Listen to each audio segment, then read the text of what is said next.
আসসালামু আলাইকুম। আজ মঙ্গলবার 17 ফেব্রুয়ারি 2026। স্বাগত প্রবাসী সিটি সৌদি বুলেটিনে, সাথে আছে আমি শরীফুল ইসলাম। শুরুতেই থাকছে শিরোনাম।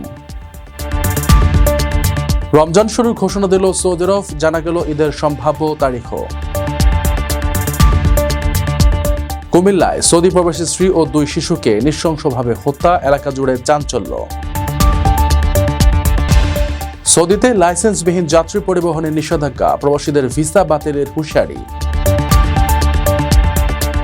সৌদিতে মসজিদে আগে থেকে জায়গা রাখা নিষিদ্ধ, ইমামদের প্রতি বিশেষ নির্দেশনা। জার্মানিতে দক্ষ কর্মীর চরম সংকট, ভাগ্য খুলবে বছরে প্রায় 30 লাখ প্রবাসীর। দর্শক, দেখছিলেন শিরোনাম, এবারে পুরো খবর। প্রবাসীদের জন্য নির্মাণ হচ্ছে দেশের প্রথম স্মার্ট সিটি, যেখানে থাকছে স্কুল, মসজিদ, হাসপাতাল, সুইমিং পুল, হেলিপ্যাড, পাঠাগার, জিম, সুপারমার্কেট, শিশু পার্ক সহ সকল নাগরিক সুবিধা। মাত্র 30 লাখ টাকা বিনিয়োগে মিলছে আকর্ষণীয় ফ্ল্যাট। প্লাটিনাম ইনভেস্টরদের জন্য ঢাকা বিমানবন্দরে ভিআইপি প্রোটোকল সুবিধা। বিস্তারিত জানতে যোগাযোগ করুন স্ক্রিনে দেয়া হোয়াটসঅ্যাপ অথবা ইমো নাম্বারে। আনুষ্ঠানিকভাবে রমজান শুরুর ঘোষণা দিয়েছে সৌদি আরব। দেশের আকাশে আজ সন্ধ্যায় চাঁদ দেখা যাওয়ায় কাল বুধবার থেকে দেশটিতে পবিত্র রোজা পালন শুরু হবে। এদিকে জ্যোতির্বিজ্ঞানীদের মতে এবারে রমজান মাস 30 দিনের হওয়ার প্রবল সম্ভাবনা রয়েছে। সেই হিসেবে আগামী 20 মার্চ সৌদি আরবে পবিত্র ঈদ উল ফিতর উদযাপিত হতে পারে। সৌদি আরবের আকাশে আজ সন্ধ্যায় পবিত্র রমজান মাসের চাঁদ দেখা গেছে। ফলে দেশটিতে বুধবার থেকে রোজা পালন শুরু করবেন ধর্মপ্রাণ মুসলমানরা। সৌদি আরবের সুপ্রিম কোর্ট থেকে চাঁদ দেখা যাওয়ার খবর নিশ্চিত করার পরপরই সৌদির বিভিন্ন মসজিদে এশার নামাজের পর তারাবির নামাজের প্রস্তুতি শুরু হয়েছে। চাঁদ দেখা যাওয়ার ঘোষণার পর দেশটির নাগরিক ও প্রবাসীদের মধ্যে উৎসবমুখর পরিবেশ বিরাজ করছে। এদিকে সৌদি আরবে পবিত্র রমজান মাস শুরুর সাথে সাথে ঈদের সম্ভাব্য তারিখও জানিয়েছেন প্রখ্যাত জ্যোতির্বিজ্ঞানী ডক্টর খালেদ আল জাক। তার গাণিতিক হিসাব ও পূর্বাভাস অনুযায়ী এবারের রমজান মাস 30 দিনে হওয়ার প্রবল সম্ভাবনা রয়েছে।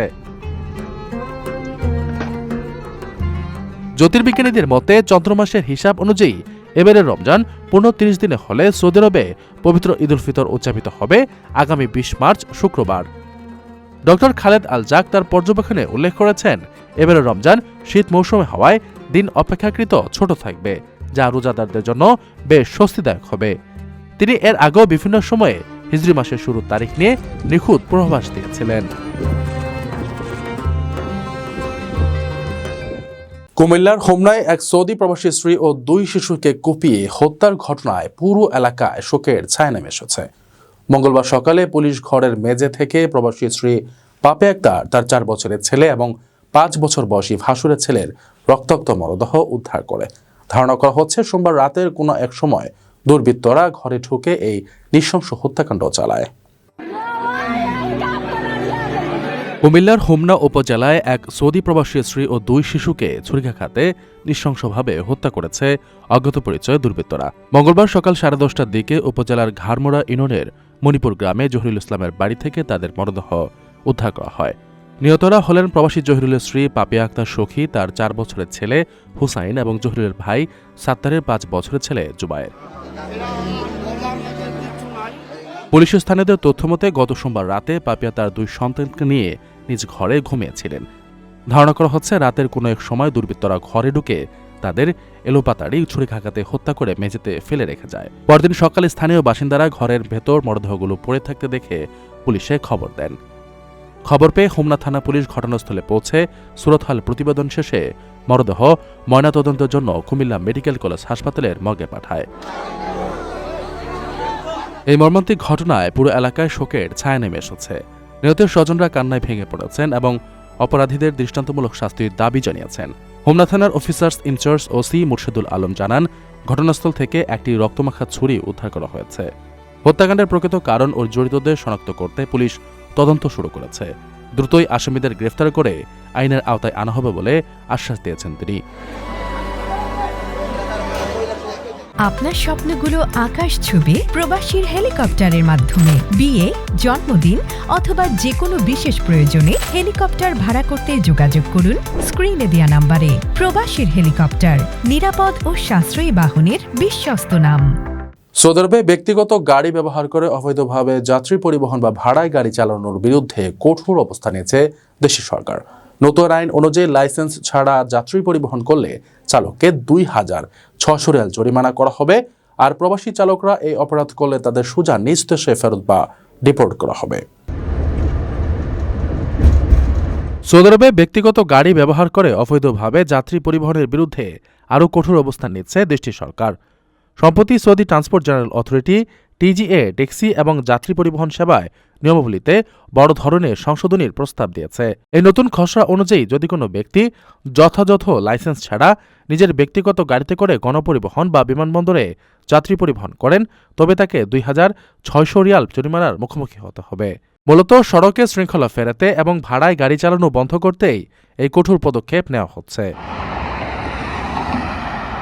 এই নতুন আইনে কেবল আর্থিক জরিমানায় শেষ কথা নয়, বরং নিয়ম লঙ্ঘনকারীদের জন্য আরও মারাত্মক শাস্তির কথা উল্লেখ করা হয়েছে। বিশেষ করে প্রবাসী চালকদের ক্ষেত্রে এই আইন ভঙ্গ করলে তাদের সৌদি আরব থেকে নিজ দেশে ফেরত পাঠানো বা ডিপোর্টেশনের বিধান রাখা হয়েছে। এছাড়া কেউ যদি একই অপরাধ বারবার করেন, তবে অপরাধীদের নিজের খরচেই স্থানীয় গণমাধ্যমে সে শাস্তির খবর প্রচার করা হবে। আইনটি কার্যকর হলে বিমানবন্দরের ট্যাক্সি চলাচল এবং সাধারণ যাত্রী পরিবহনে ব্যক্তিগত গাড়ির যথেচ্ছ ব্যবহার অনেকটাই কমে আসবে বলে মনে করা হচ্ছে। সড়ক পরিবহন আইনের আওতায় গঠিত একটি বিশেষ কমিটি এই শাস্তির বিষয়গুলো সরাসরি তদারকি করবে। এই কমিটির কাছে 10,000 রিয়ালের বেশি জরিমানা ধার্য করা ছাড়াও 1 বছর পর্যন্ত চালকের লাইসেন্স স্থগিত করার কিংবা গাড়িটি নিষিদ্ধ করার ক্ষমতা দেওয়া হয়েছে। টিজিএ জানিয়েছে, এই কড়াকড়ির মূল উদ্দেশ্য হল বৈধ অপারেটরদের স্বার্থ রক্ষা করা এবং যাত্রীদের নিরাপত্তা ও সেবার মান নিশ্চিত করা। সৌদি ভিশন 2030-এর অংশ হিসেবে পরিবহন খাতকে আধুনিকায়ন ও শৃঙ্খলিত করতেই এই নতুন বিধিনিষেধ আরোপ করা হচ্ছে। সৌদি আরবের মসজিদগুলোতে নামাজের জন্য আগেভাগে জায়গা দখল করে রাখা বা রিজার্ভ করা নিষিদ্ধ করেছে দেশটির ইসলামী বিষয়ক মন্ত্রণালয়। নতুন নির্দেশনায় বলা হয়েছে, জায়নামাজ, লাঠি বা ব্যক্তিগত সামগ্রী রেখে জায়গা আটকে রাখা যাবে না। মন্ত্রণালয় ইমামদের নির্দেশ দিয়েছে তারা যেন মুসল্লিদের সচেতন করে বলেন, মসজিদে বসার অধিকার কেবল তাদেরই যারা আগে আসবেন। সৌদি আরবের ইসলামী বিষয়ক মন্ত্রণালয় দেশের সব মসজিদের ইমামদের প্রতি এক বিশেষ নির্দেশনা জারি করেছে। এতে বলা হয়েছে, মসজিদে নামাজের জন্য আগেভাগে জায়নামাজ, লাঠি বা ব্যক্তিগত সামগ্রী রেখে জায়গা দখল করা বা রিজার্ভ করে রাখা সম্পূর্ণ নিষিদ্ধ। মন্ত্রণালয় ইমামদের নির্দেশ দিয়েছে তারা যেন মুসল্লিদের আজান শোনার পরপরই দ্রুত মসজিদে আসতে এবং প্রথম কাতারে স্থান পাওয়ার জন্য উৎসাহিত করেন। মন্ত্রণালয়ের প্রজ্ঞাপনে স্পষ্ট করা হয়েছে যে মসজিদে বসার অধিকার কেবল তাদেরই যারা আগে আসবেন। শায়েখ ইবনে তাইমিয়ার ফতোয়া উদ্ধৃত করে বলা হয়, নিজে উপস্থিত না থেকে কেবল কোনো বস্তু রেখে জায়গা আটকে রাখা ইসলামী শরীয়তে সর্বসম্মতভাবে হারাম। এ ধরনের কাজ আগে আসা মুসল্লিদের অধিকার হনন করে এবং কাতারের শৃঙ্খলা নষ্ট করে। এছাড়া যারা জায়গা দখল করে পড়ে আসেন তারা প্রায়শই অন্য মুসল্লিদের ডিঙিয়ে সামনে যাওয়ার চেষ্টা করেন, যা ধর্মীয় ও সামাজিক দৃষ্টিতে গর্হিত কাজ। মন্ত্রণালয় ইমামদের প্রজ্ঞার সঙ্গে এ ধরনের সামগ্রী সরিয়ে ফেলার এবং মুসল্লিদের সচেতন করার নির্দেশ দিয়েছে, যাতে মসজিদে শৃঙ্খলা ও ধর্মীয় ভাবগম্ভীর্য বজায় থাকে। প্রবাসীদের জন্য নির্মাণ হচ্ছে দেশের প্রথম স্মার্ট সিটি, যেখানে থাকছে স্কুল, মসজিদ, হাসপাতাল, সুইমিং পুল, হেলিপ্যাড, পাঠাগার, জিম, সুপারমার্কেট, শিশু পার্ক সহ সকল নাগরিক সুবিধা।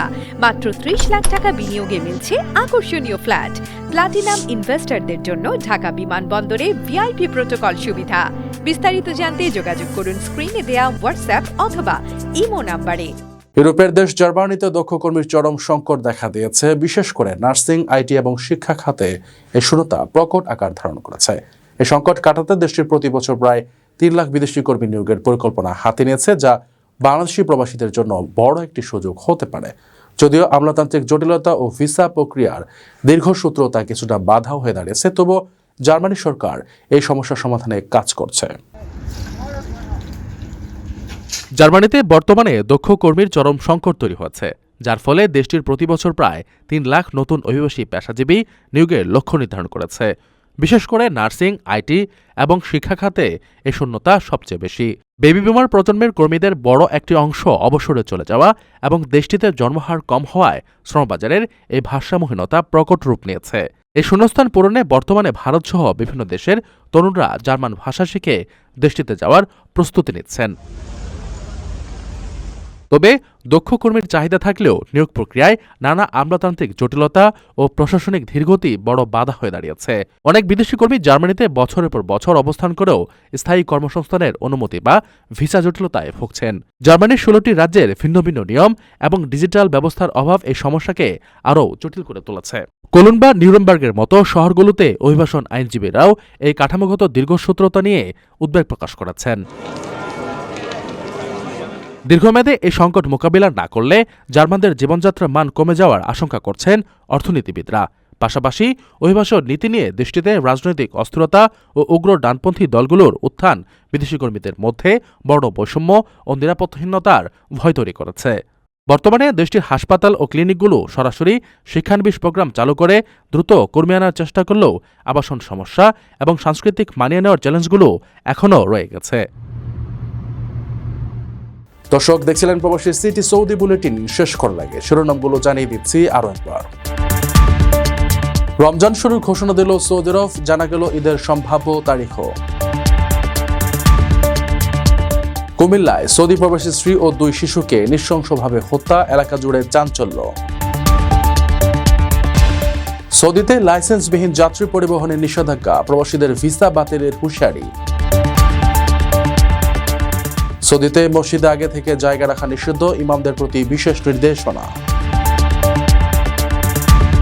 জার্মানিতে দক্ষ কর্মীর চরম সংকট, ভাগ্য খুলবে বছরে প্রায় 30 লাখ প্রবাসীর। এ ছিল সৌদি বুলেটিনের আজকের আয়োজনে। প্রবাসের সর্বশেষ সংবাদ পেতে ভিজিট করুন probastown.net, সাবস্ক্রাইব করুন আমাদের ইউটিউব চ্যানেল এবং চোখ রাখুন ফেসবুক পেজে। পরবর্তী বুলেটিন দেখার আমন্ত্রণ জানিয়ে আজকের মতো বিদায় নিচ্ছি আমি শরীফুল ইসলাম। সেই পর্যন্ত সবাই ভালো থাকবেন এবং নিরাপদে থাকবেন। আল্লাহ হাফেজ।